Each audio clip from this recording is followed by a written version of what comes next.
This is Chasing News with Bill Spadea. The verdict is in for the high schooler who stabbed two classmates, one fatally. We have the details on the tragic story. A Newark police officer accused of killing his estranged wife. The wife made it out of the house, knocked on the next door neighbor. That was the yelling. She was saying, "I'm shot, let me in." Monica Guy talks to a neighbor who said he heard the shots. Police release a video of a fatal shooting in the Bronx, the latest from police and who they're looking for. Then, are you looking for a furry friend? But he's super cute, super sweet cat. Find out where you'll have your pick. And a doctor tells you how you can cut your risk of developing Alzheimer's. In terms of what you can do every day in life, I actually like to use an acronym called SHIELD. And it's not that hard. I'm Bob Bianchi in for Bill Spadea, and this is Chasing News. A teenager who fatally stabbed a student in a Bronx school found guilty on all charges today. 19-year-old Bill Spadea stabbed 15-year-old Matthew McCree and 16-year-old Arani LeBoy.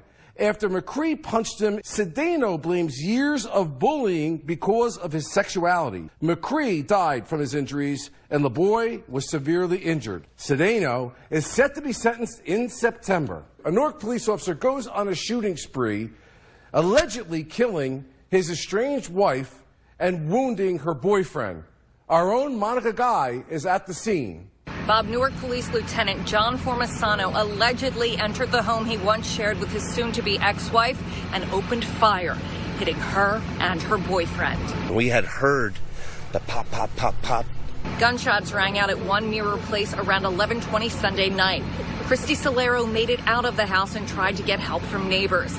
Tom Barone is a retired police officer. He saw the incident unfold from his home across the street. She was hit twice in the house. And so was the boyfriend, but the boyfriend never made it out. The wife made it out of the house, knocked on the next door neighbor. That was the yelling. She was saying, "I'm shot, let me in." Or open the door, "I'm shot." They didn't open because it was late. She went down to the next house and opened the door. And he just walked up to her and probably 4 to 6 more shots. And that's where she passed away, right there. Barone's daughter Rachel arrived home moments after Formasano fled. She watched from the driveway as police secured the scene. They were holding big guns, hiding behind their car, and then they pointed at the house. And as all of this was happening, the Formasano's 2 young children were inside the house. She was talking to the girl Rachel, the daughter. She was standing in the window. I'm guessing they thought the shooter was still inside, so they weren't going in, and they had the little girl at the window, so they didn't want her to move. We know now that the shooter had already left the scene and that the children weren't hurt. Solaro's boyfriend is in critical condition. Formasano, a 24-year veteran of the police force, was arrested at his parents' home in Livingston around 2 a.m. And neighbors tell me, Bob, that the Formasano children are 10 and 3 years old, and they're now staying with family. Reporting for Chasing News, I'm Monica Guy. Thanks, Monica. A safety with the New York Giants was arrested over the weekend over a brutal assault. Sports reporter George Falkowski's here. George. That's right, Bob. Safety Kamrin Moore has been suspended by the New York Giants after an arrest over an alleged domestic violence incident. According to police records obtained by Chasing News, Moore was charged with third-degree aggravated assault after punching a woman, knocking her unconscious, and stepping on her neck. This all happened Thursday at his home in Linden. The 22-year-old safety signed with the Giants as an undrafted free agent last year and appeared in 2 games last season. Back to you, Bob. Okay, thanks, George. We'll see you back a little later in the show. Police have a better idea of who they're looking for after a deadly shooting in the Bronx. It happened Thursday night at the corner of Field Place and Grand Concourse. Authorities released a video that shows a man aggressively approaching the 31-year-old victim in a building lobby and holding a gun to his head. As the victim tries to escape, a second suspect punches him in the face. Police say the 2 suspects shot at the victim as he tried to get away. An arrest in the attempted rape of a 73-year-old homeless woman in Lower Manhattan. Police say 23-year-old Clarence Bradley knocked out the woman's teeth and fractured her eye socket after approaching her around 1 a.m. on July 7th. Bradley has been charged with attempted rape, robbery, and public lewdness. What caused the blackout? About 72,000 customers lost power in Manhattan over the weekend. Officials still don't know why. A 40-block stretch from Times Square to 72nd Street on the west side was affected. Con Edison President Tim Cowley said the blackout had nothing to do with demand on the electrical grid. Temperatures were in the 80s at the time. In a statement, the utility company blamed a backup system failure, saying, quote, "Our analysis of data and testing of the relay protection equipment is continuing and will provide more insight into why the system and its multiple redundancies did not operate as designed." Mayor de Blasio was criticized for campaigning in Iowa. At the time, he defended himself over the weekend. Unfortunately, on a Saturday evening, it's a very long trip back, so I wasn't going to be able to be here immediately. New Yorkers are opinionated, and they speak their mind, and they will make their voice heard. I will do my job. Anything you need in New York City, I am there. I'm always there. Let's bring on tonight's A-plus panel to break this all down.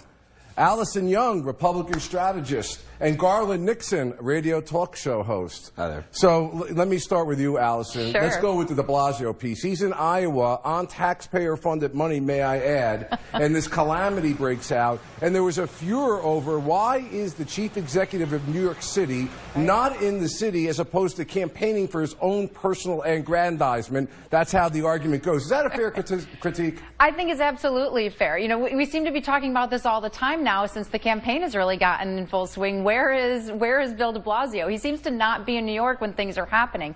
Now, look, this is what every candidate is doing right now. They're spending all their time and money in Iowa. If he wants to be taken seriously on the presidential stage, that's where he needs to be. But he's leaving behind things like this that he can't anticipate happening in New York. I think it's, you know, you're damned if you do, damned if you don't here. Kind of the Where's Waldo analysis there. Garland, listen, I mean, this is obviously something that's hit politicians who have been on vacation when storms have struck. I mean, any sensible politician knows perception is reality, and if something happens as the chief executive, you should go back there. But isn't that window dressing only? Mayor de Blasio isn't putting the fire out. He's not pushing the buttons. He's got a team of people to do that. In today's society, with telephones and email, doesn't he have the ability to still be able to handle this situation? Yeah, and I think it's an unfair criticism lodged at Mayor de Blasio because, as you said, there's nothing physically he can do to change it. However, I think if he's smart, he can make hay out of it because he can start making an argument for infrastructure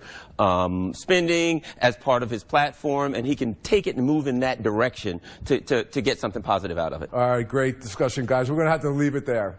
Now, let's take a look at the headlines we're chasing tonight.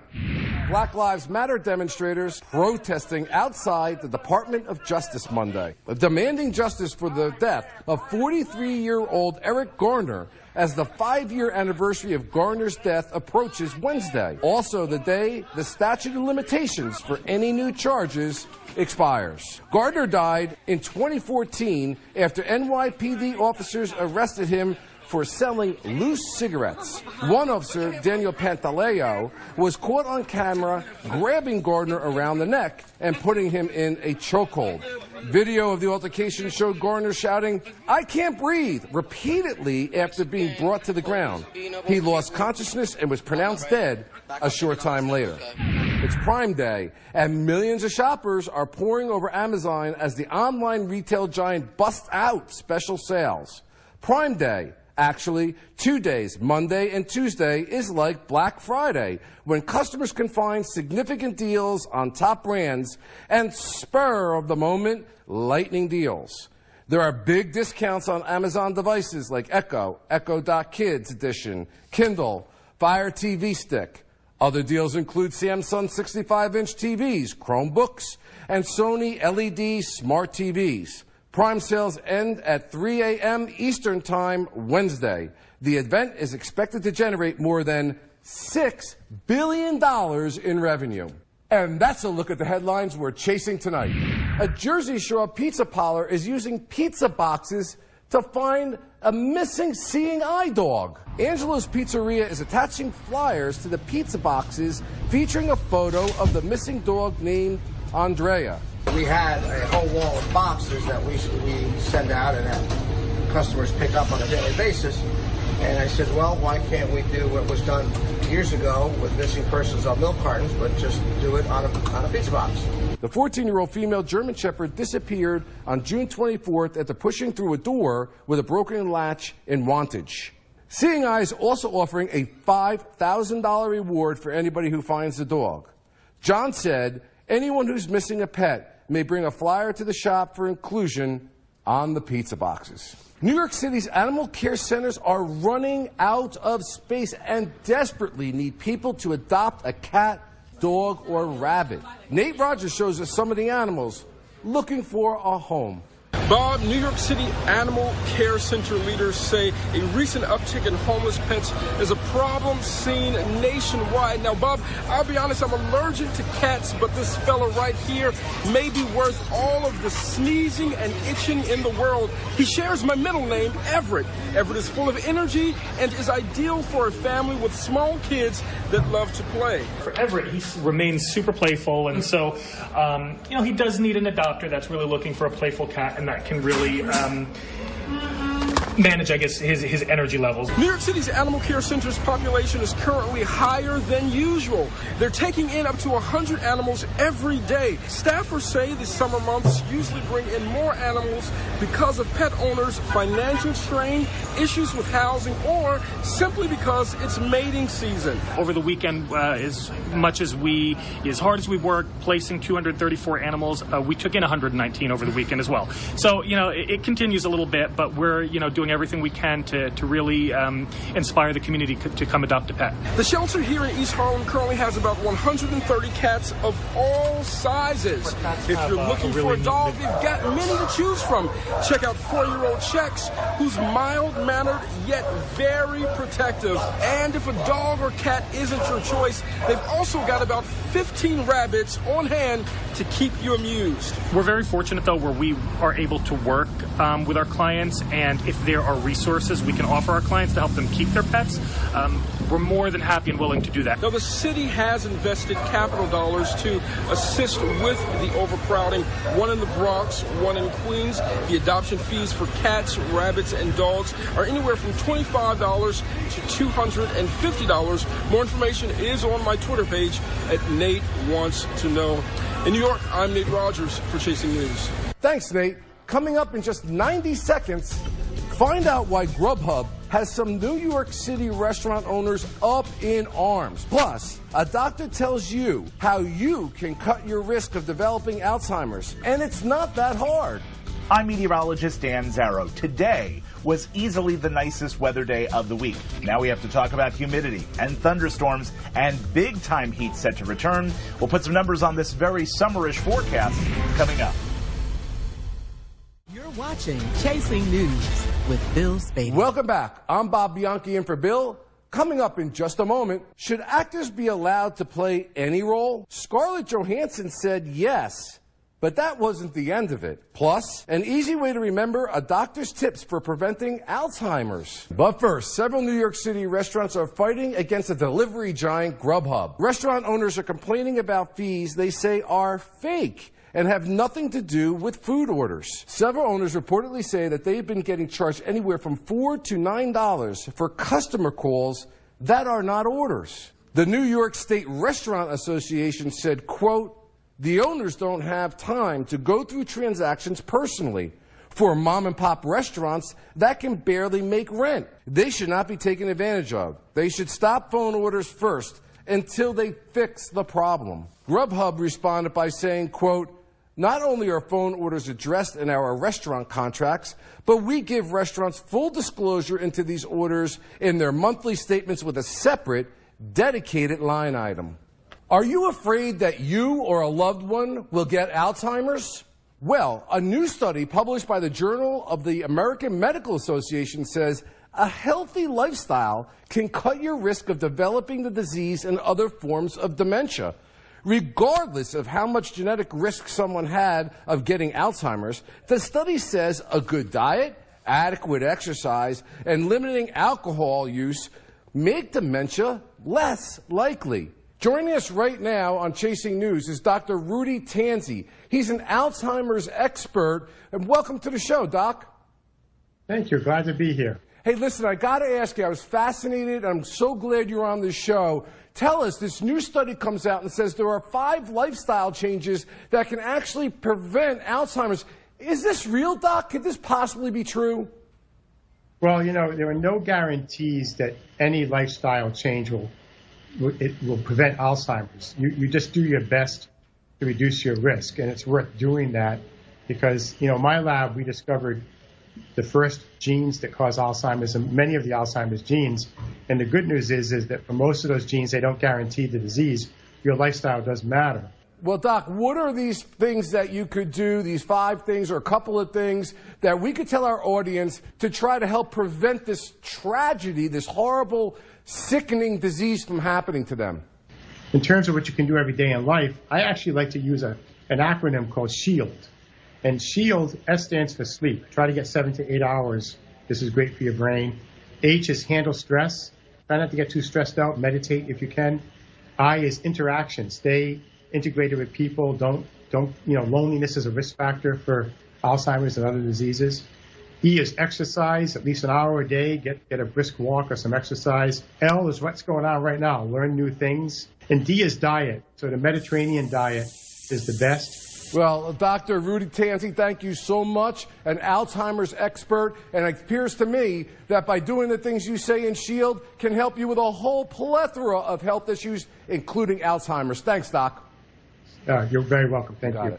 Scarlett Johansson says that she supports inclusion and diversity in filmmaking. After facing criticism for an interview about a role as a transgender man she accepted and later stepped away from. The transgender community had questioned the casting of the world's highest paid actress in Rub and Tug. Johansson told As If magazine that actors should be allowed to play any person, quote, because that is my job. Johansson came under fire for her role as an Asian character in the 2017 film Ghost in the Shell. We welcome back our A-plus panel. Guys, I mean, I don't know.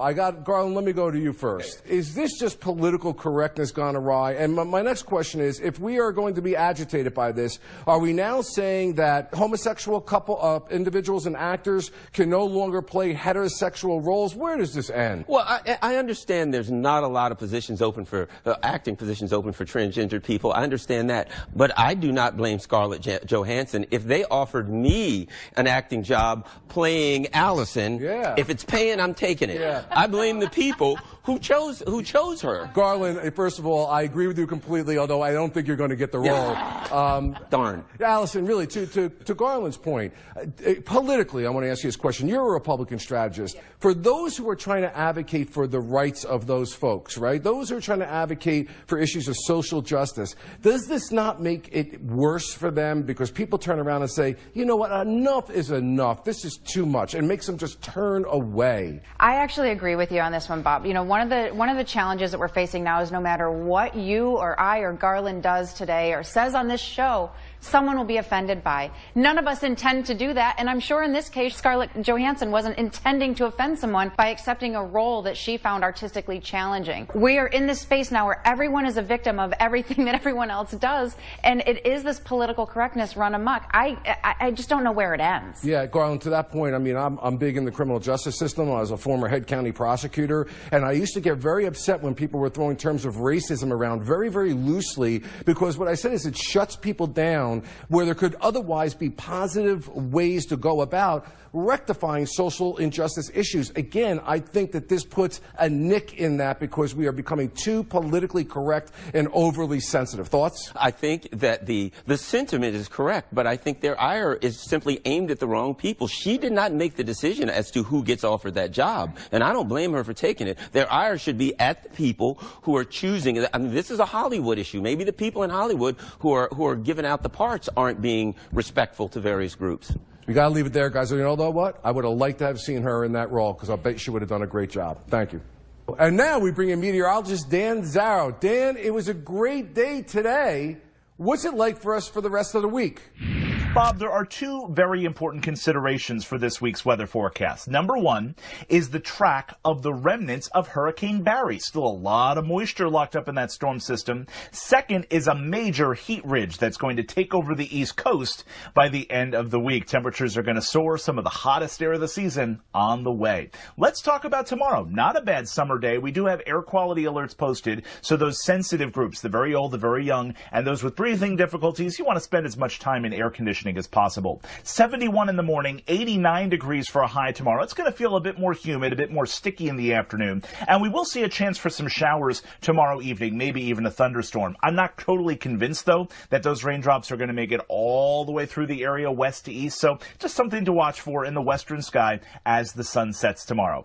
Wednesday, things are going to go downhill a little bit more. 91 degrees for a high, and then around a strong thunderstorms likely Wednesday afternoon and evening. This is where we tap into the remnants of Barry, so there could be some very heavy rain and some flooding concerns into Wednesday night. Still some lingering showers and thunderstorms Thursday. We scale back to 87, and then 94 Friday, 99 Saturday. There will be triple-digit heat somewhere in the area. It's going to feel like 105 as we start the weekend.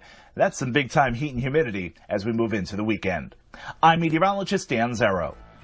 Thanks, Dan. Coming up after the break, you're going to want to see this. The New Jersey Devil crashes a party. Plus, Tigers on the prowl. George Falkowski has sports. Next. Welcome back. I'm Bob Bianchi in for Bill Spadea. Let's get to sports. George Falkowski, what do you got for us, George? Well, Bob, we're going to start with Tiger Woods. He's back on the prowl after taking about a month off. You know, he's picking his spots very carefully this summer in pursuit of that next major championship. Tiger already in Scotland, getting his practice rounds in before the start on Thursday of the British Open. He got in 18 holes on Sunday and Monday. Now, Tiger, as you know, won the Masters but flopped at the PGA Championship, so his on-again, off-again chase of his 16th major is on again. The U.S. women's national soccer team is getting a boost in their campaign for equitable pay from one of their sponsors. The Women's World Cup champs received a donation from Secret Deodorant. $529,000. In fact, that comes to about $23,000 per player. The team, as you may know, filed a lawsuit in March against the U.S. Soccer Federation alleging gender discrimination. NBA news, the Cleveland Cavaliers have waived former New York Knick J.R. Smith in a money-saving move. Smith, who has played 15 years in the league, also played his high school ball in New Jersey at St. Benedict's Prep in Newark. He played just 11 games for the Cavaliers last season and now becomes a free agent. And finally, you know, it's become a thing where a team mascot gets hired to crash a birthday party or a wedding, and it's a lot of fun. Well, the New Jersey Devils mascot took that to a whole new level over the weekend. Here is NJ Devil at a kid's birthday party. When he makes a break, he's heading for the door. The only problem, it's a window.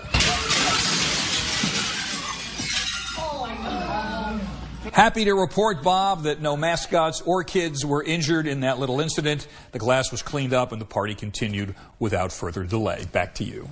Thanks, George. Well, that's all we have for tonight. You can follow me at rbianchi, Bianchiesq, and you can follow us at Chasing News at Facebook and Twitter. I hope you have a great night.